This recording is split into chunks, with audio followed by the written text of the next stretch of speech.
నిన్న మాజీ CM KCR sir పానం మంచిగా లేదని దావకానికి పోయిండు కదా. ఇగి ముచ్చట్ల ఒక్కొక్కరు ఒక్కొక్క తీరుగా మాట్లాడుకొచ్చిండ్రు.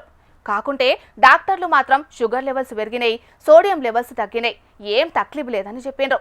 అయినా కూడా కార్యకర్తలు మాత్రం కొంచెం గుబులు పడ్డారు. కానీ కేసీఆర్ సార్ మాత్రం గిట్లా గానొచ్చిండు. ఓష్ని కేసీఆర్ సార్ కు పానం మంచిగా లేదు, దవాఖానలో చికిత్స చేస్తున్నారు అన్నారు. ఈడ చూస్తేనేమో పార్టీ లీడర్లతో మీటింగ్ పెట్టినట్టున్నాడు ఏందని అనబోతున్నారా?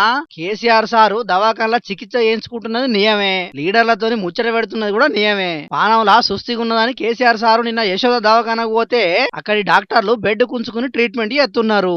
ఇక సారును చూడడానికి, సారుతోని మాట్లాడడానికి కారు పార్టీ పెద్ద లీడర్లంతా ఇలా యశోద హాస్పిటల్ పోయే వరకు అక్కడి వాళ్ళతో ఇట్లా మీటింగ్ పెట్టిండి అన్నట్టు.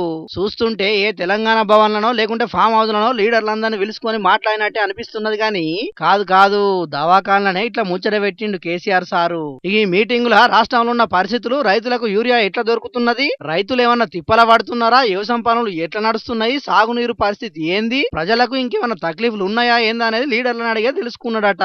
మొత్తానికైతే ఈ వీడియో బయటకు వచ్చే వరకు కేసీఆర్ సారు ఆరోగ్యం గురించి ఏందో రాష్ట్రంలో నోళ్ళు మూతపడ్డైపోంటారు అంటున్నారు కారు పార్టీ లీడర్లు కొందరు. కానీ కేసీఆర్ సార్ మాత్రం ఇంట్లున్నా, ఆఫీసులున్నా, ఫామ్ హౌస్ లున్నా, ఆఖరుకు దవాఖానలున్నా ఎవ్వలతో ఏం మాట్లాడాలనుకుంటే అది మాట్లాడతాడు. అక్కడనే దానికి తగ్గట్టు అన్ని ఏర్పాట్లు కూడా చేసుకుంటాడన్న ముచ్చట మళ్ళీ నిజం చేసిండు పోండ్రి. మరిగా పార్టీ లీడర్లకు ప్రభుత్వం మీద ఎట్లా పోరాటాలు చేయాలనేది కూడా చెప్పిండో ఏందో తెలియదు గాని చాలా రోజుల తర్వాత మాత్రం కేసీఆర్ సార్ దర్శనం ఇయ్యాలయింది. మరిగా మళ్ళెప్పుడు బయటకు వచ్చి మాట్లాడతాడో ఏం కథనో చూడాలిగా.